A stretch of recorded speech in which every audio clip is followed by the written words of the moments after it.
San Diego Union-Tribune is San Diego's largest and most experienced news organization, winner of 4 Pulitzer Prizes and 37 regional Emmys. We deliver the news with depth, authority, and over 150 years of local knowledge. Our journalists speak truth to power. The Union-Tribune serves everyone who cares about our community. Support our work. Subscribe today on our website, SanDiegoUnionTribune.com. Los habitantes de San Diego logran grandes cosas todos los días. Nos preocupamos por nuestros vecinos y por nuestra comunidad. Nos adaptamos al cambio. Hacemos que nuestros líderes rindan cuentas. Vivimos en una de las ciudades más dinámicas de América, el San Diego Union-Tribune y el Union-Tribune en español. Hemos contado la historia de San Diego por más de 150 años. We use our phones to order food, share our stories, and so much more. SDCCU made banking from your mobile device easy too. You can do so much. Get up-to-date account balances, deposit checks, and more, safely and securely, all through the convenience of your smartphone. Get all of this and more with free checking with e-statements. SDCCU, it's not big bank banking, it's better. Hello, I'm Dr. Noelle Norton, Dean of the College of Arts and Sciences at the University of San Diego. And I'm Brian Clark, a Vasiliadis Director of USD's Humanities Center. USD, along with the College of Arts and Sciences and the Humanities Center, is proud to be the presenting sponsor for the 2022 San Diego Union-Tribune Festival of Books on the USD campus. Our partnership with the Festival of Books enables all of us avid readers to come together as a community, alongside renowned authors from all over the world, and to dive deeply into imaginative stories and important themes. As a university deeply committed to the liberal arts, USD promotes a form of lifelong learning that ignites curiosity, builds critical connections across different ideas and topics by seeing them from different perspectives. On behalf of the University of San Diego, we thank you for joining us for today's program to explore the world of books with us. Enjoy the festival. I want to welcome everyone to this session of the San Diego Festival of Books.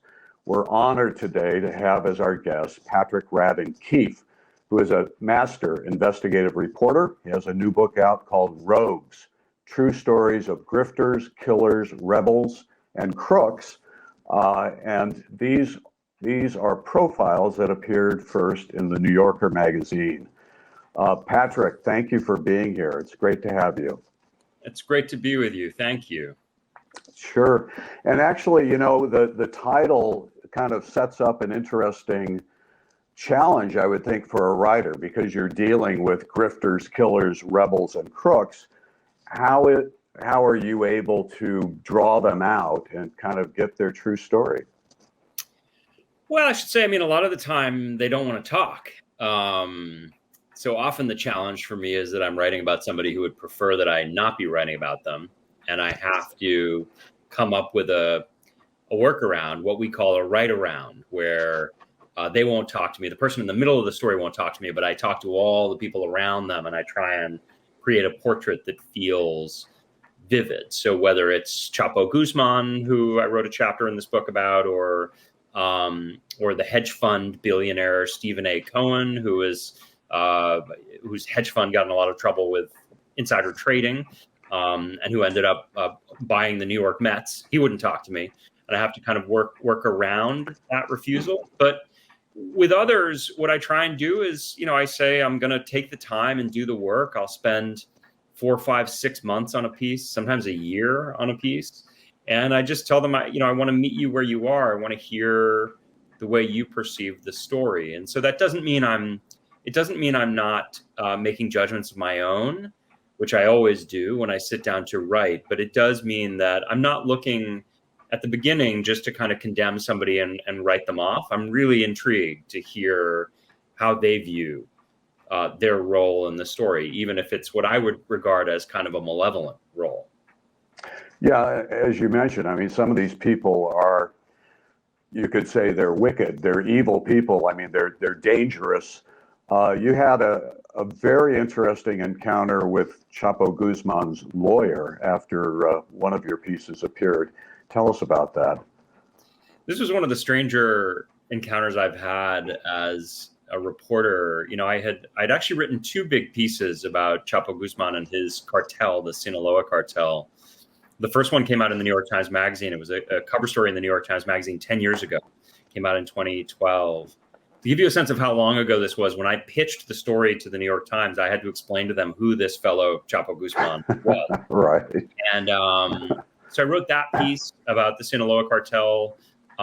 This will obviously be very familiar to people in San Diego, where that cartel has been active for going back decades. But I was really looking at the business model of the cartel. So looking at the way in which they started digging tunnels and sending drugs across the border and how they laundered their money and all those types of questions.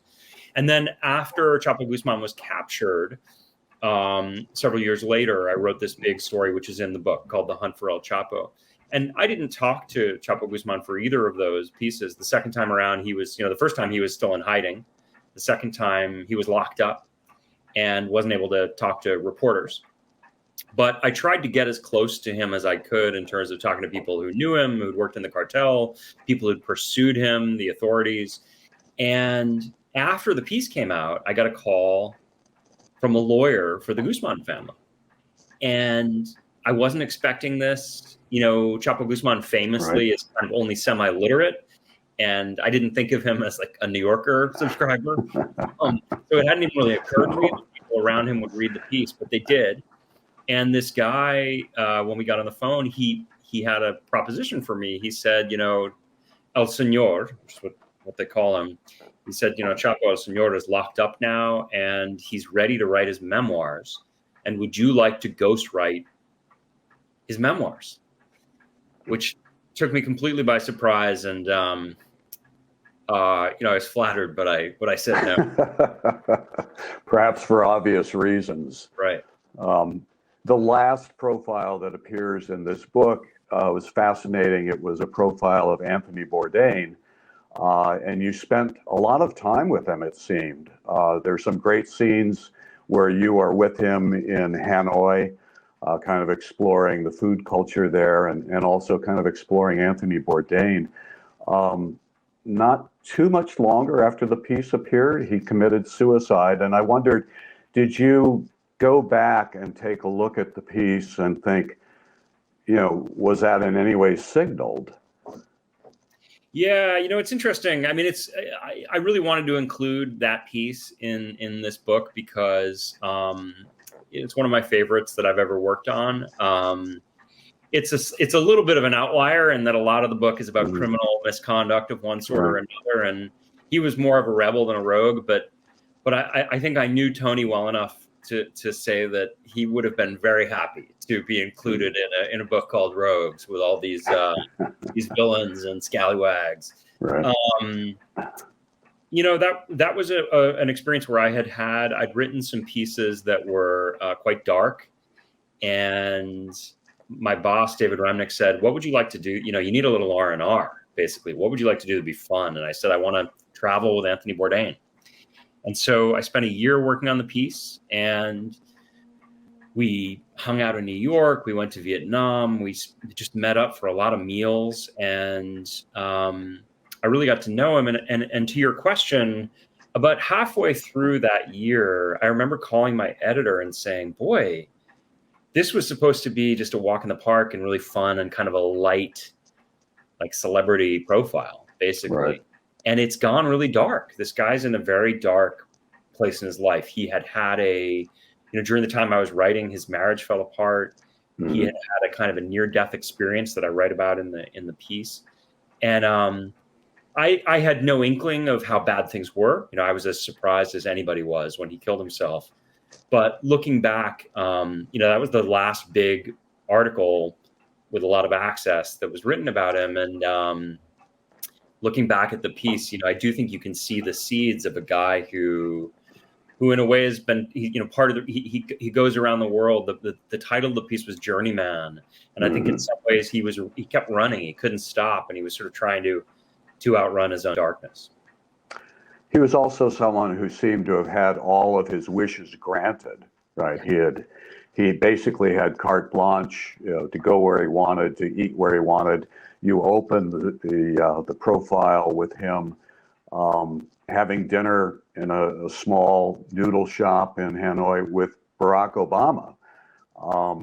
So I wondered about that. I mean, if you got that sense that here's someone who basically can write his own ticket, and yet he finds he's still dissatisfied.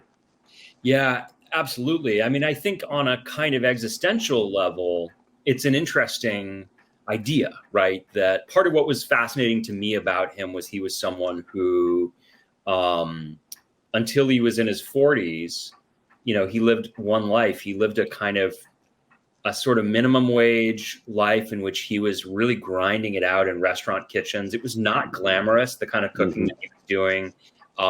He was a real journeyman chef. He had struggled with addiction.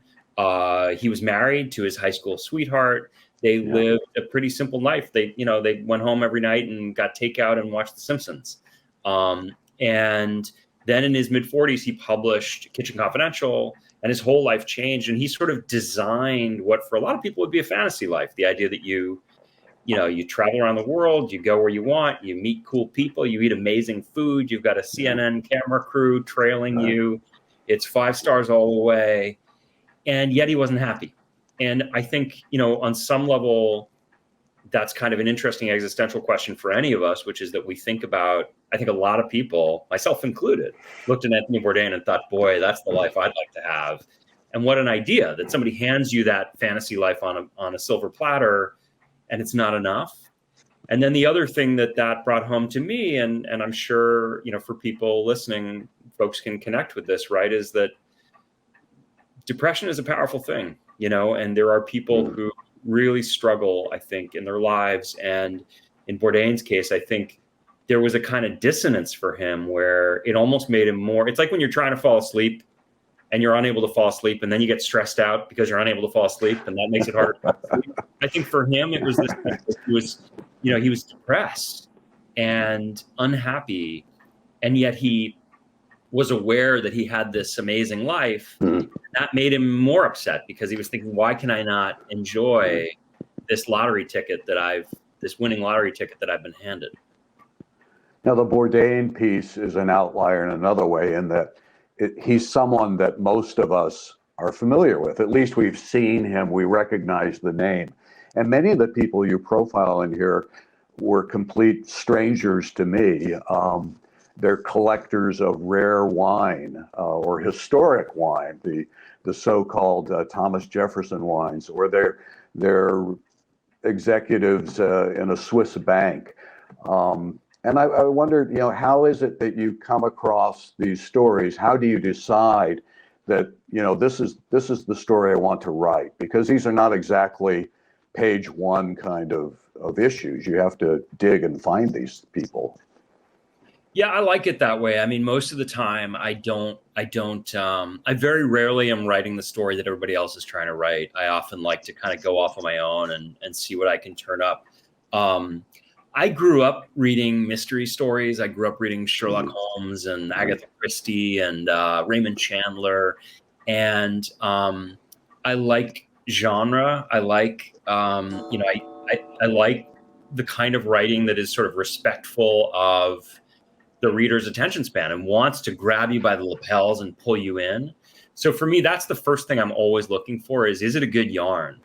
Is this a really compelling story? And hopefully what I'm doing is I'm going into worlds that will be new and interesting to people, whether it's insider trading on Wall Street or the world of counterfeit fine wines, or, Mexican drug cartels or money laundering and tax evasion at Swiss banks.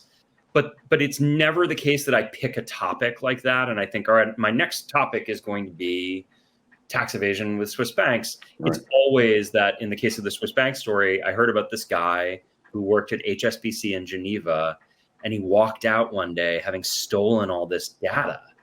about the private clients. And initially the story was that he was the Edward Snowden of banking, that he was going to reveal all this. But as I delved into it, I found that he was kind of a compulsive liar and a crook who was sort of dressing himself up as a whistleblower. And to me, that idea, he just seems so intriguing. So I'm always looking for the character who can kind of pull you into those worlds and keep you turning the pages.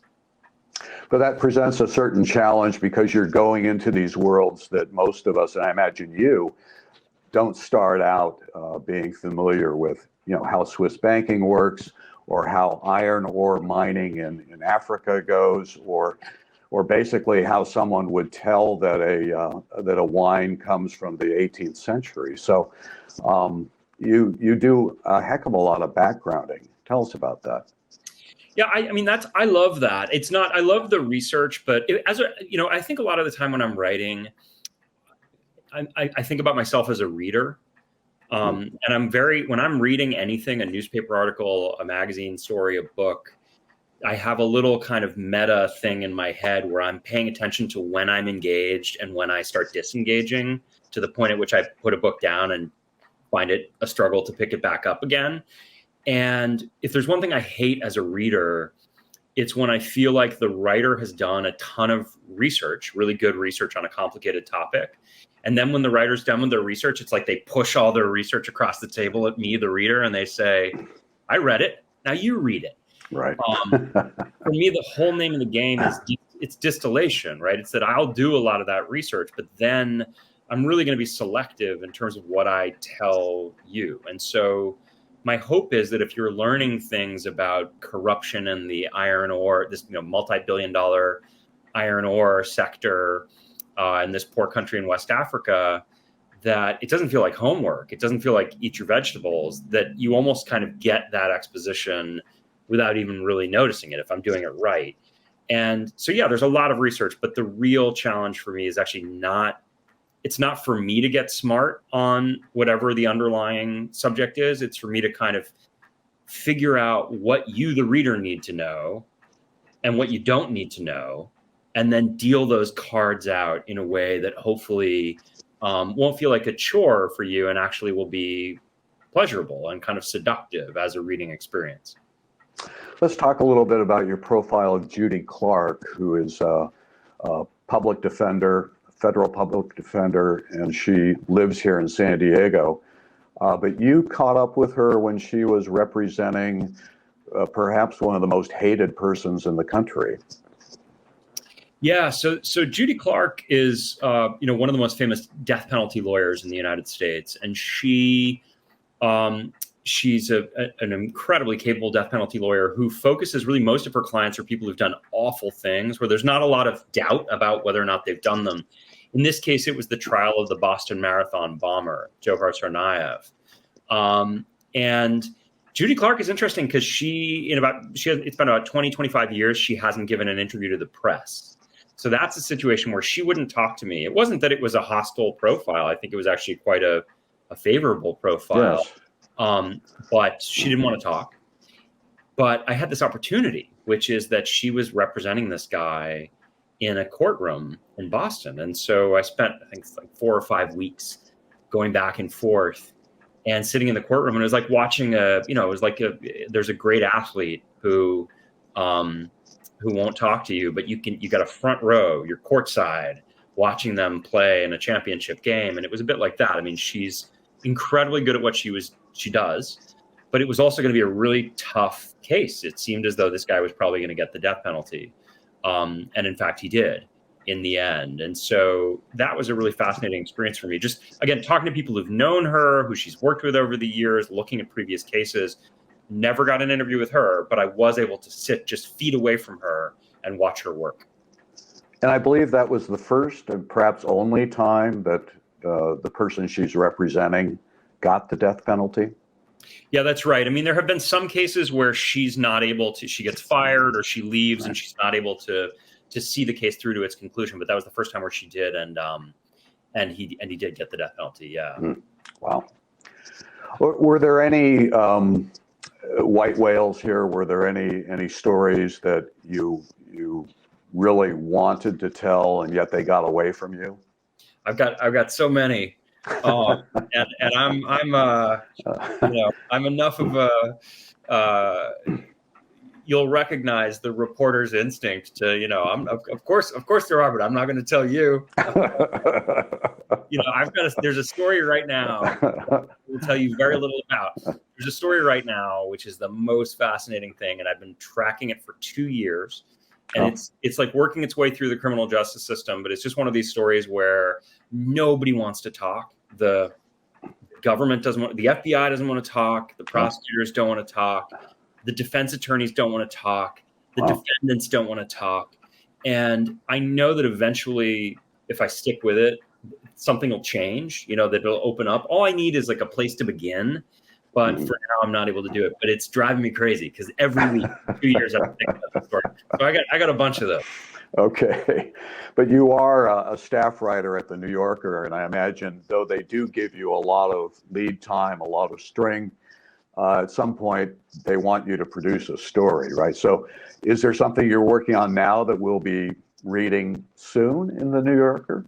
Yeah, I've got 2 pieces that I'm working on. One is a big piece about the art world, the contemporary art world. That one's going to take a little longer, and I could be on that for the next 6 or 8 months. And then I have a piece that'll come out sooner than that about the screenwriter Scott Frank, who's one of the most successful screenwriters in Hollywood. He's the guy who, he's written and rewritten a million movies, but he did The Queen's Gambit on Netflix, which you might have seen. So he's got a new project, and I'm going to be kind of shadowing him a little bit while he does that. So that's another one that's fun for me. There's not a lot of not a lot of legal threats in that one, so that'll be okay.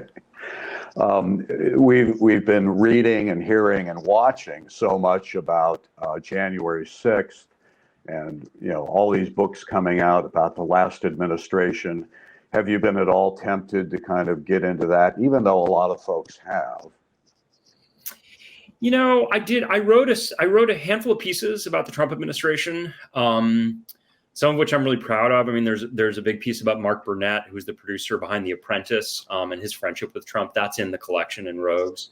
I wrote a big piece about Carl Icahn, the billionaire financier, the corporate raider Carl Icahn, and his relationship with Trump. And that one was a fun one because when I finished it, as I was finishing it, it revealed that there was something pretty unhealthy about his situation. He had been appointed to a position in the administration, and simultaneously he quit and they fired him just as I was in the piece because they knew the piece was about to come out. But I do have that tendency I described earlier where if everybody else is running to the ball, my tendency is to want to kind of run away from it. So I haven't been inclined to do certainly a Trump book. And I actually was working on a big profile of Jared Kushner and Ivanka Trump. This is a couple of years ago at the end of the administration, and I pulled the plug on it. I felt like I just didn't think I was going to be able to write the sort of piece I wanted to write. I wasn't having fun, so I just moved on and did something else. Well, because Peter Navarro has such a history in here in San Diego, I've been looking for a really first-rate profile of him and haven't seen one yet. So right. if I can suggest. Please, go for it. I'm always open to suggestions. Okay, terrific. And now, how long does it take you to work on a piece? I think you mentioned that sometimes you've had up to a year. Yeah, the shortest pieces for me would be a few months, and the longest is usually a year. Sometimes a little more, depending on. It's not that I'm ever working on just one at the same time. It's often that they kind of stop and start. But yeah, sometimes about a year. And I should say I'm very aware of how lucky I am. That's a rare thing in journalism to have that kind of timeline. So it's a luxury, and I'm very aware that it's a luxury. It is a luxury, but in your case, it really pays off. I think these stories show that depth of knowledge and the craft that goes into turning out these really first-rate pieces. So again, let me show the book to everybody. It's Rogues, True Stories of Grifters, Killers, Rebels, and Crooks. And it's by our guest here, Patrick Radden Keefe. So listen, thank you so much for taking the time to be with us today. That was great to chat with you, and thank you all for tuning in.